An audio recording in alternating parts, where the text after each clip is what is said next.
Hi viewers, welcome back to Simply Vegan, and today I'm going to show you how to make chapati. I've got a bowl here and I've got a measuring cup. I'm going to take about one cup of flour.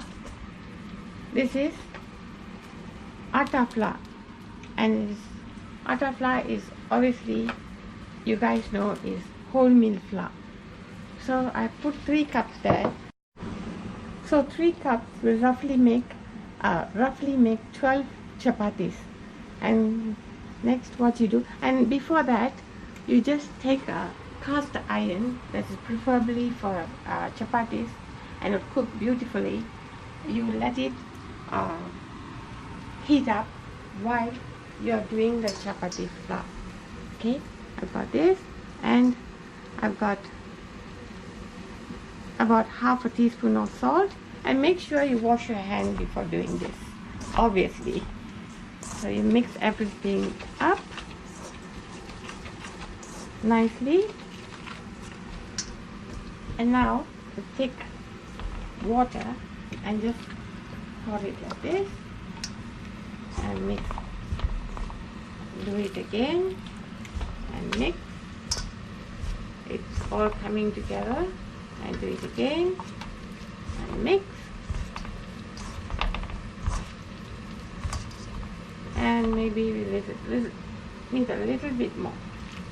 Yeah, that should do it. If water is not enough, obviously you can add a bit more later on.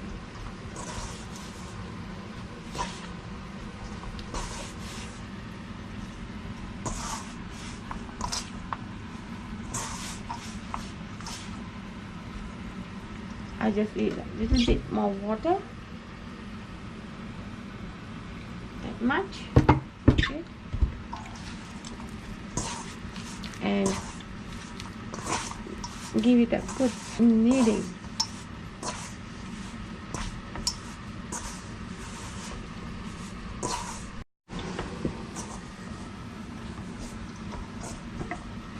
So you keep on kneading it like this for at least 5 minutes.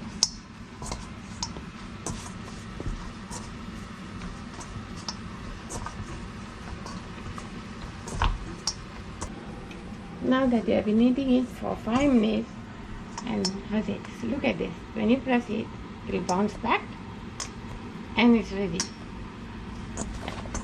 Now what you do,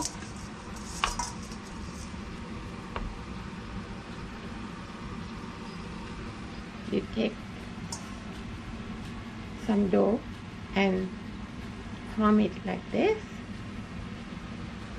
the size of a lemon. Yes, and you do this,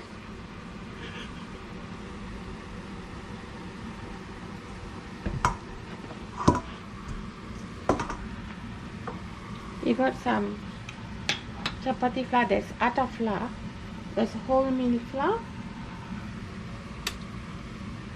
Just keep some on the side. You do this,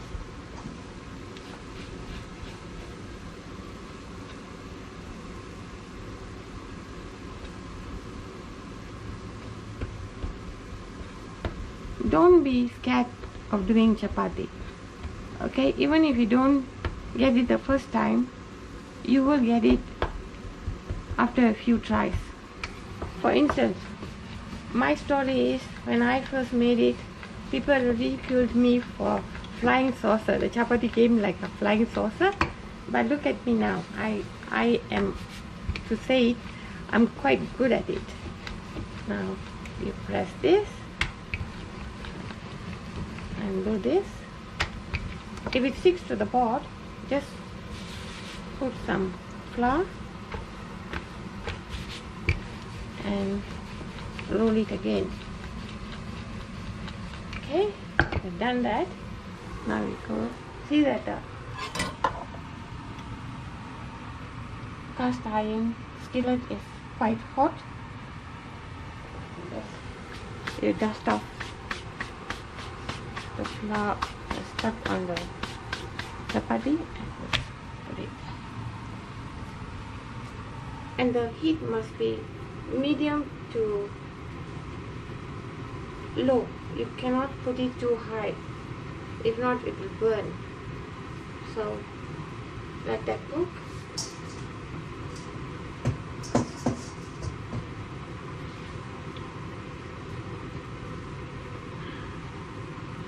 Meanwhile, I'm making another one. Show you guys again. Just take the dough like this. Just press it.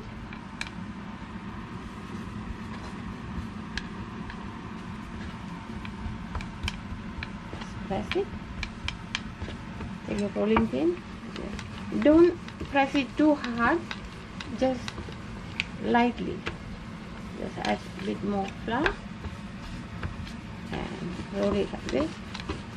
We'll go and have a look at the chapati cooking. Can you see the bubbles here? Now what you do, you turn it.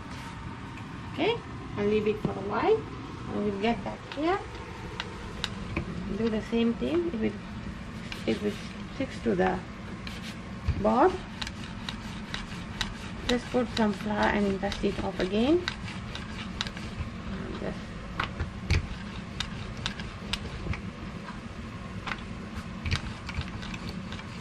And we'll go back to the chapati test. Okay, now what you do, turn it back. I'm using olive oil.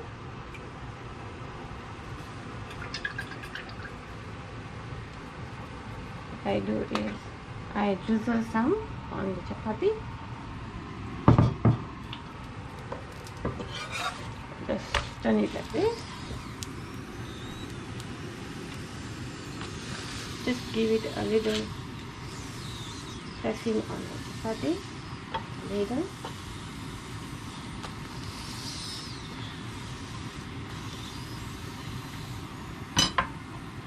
And drizzle this side as well.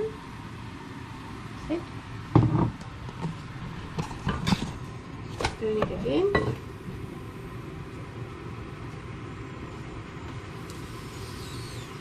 Just press it a bit.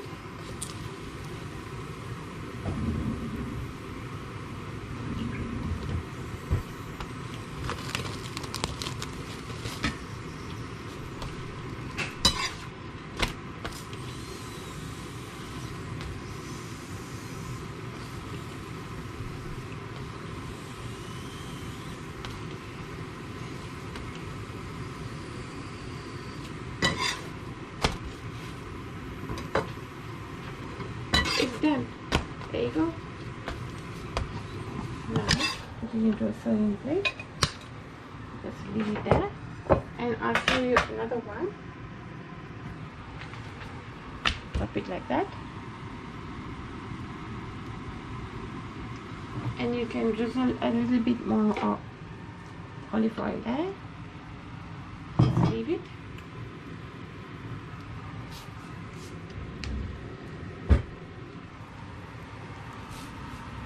And this thing that I cooked here is with potato, carrot and peas. I'll show you to you guys on the next video. That can be accompanied for this chapati. You can either put it and roll it, or you can just leave it on the side. You can eat it with this. And can you see the bubbles? That's how you see it. Now what you do, you turn it.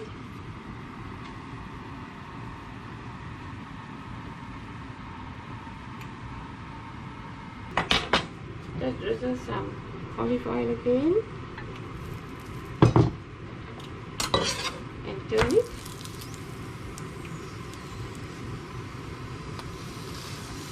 Press it a bit.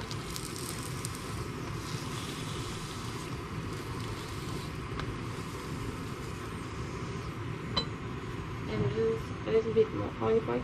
If you don't want any oil on it, you can also do it without oil.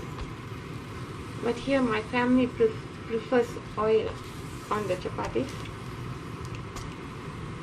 and it gives a little bit more taste to it. And guys, they're done. Here's the chapati, and they're quite soft.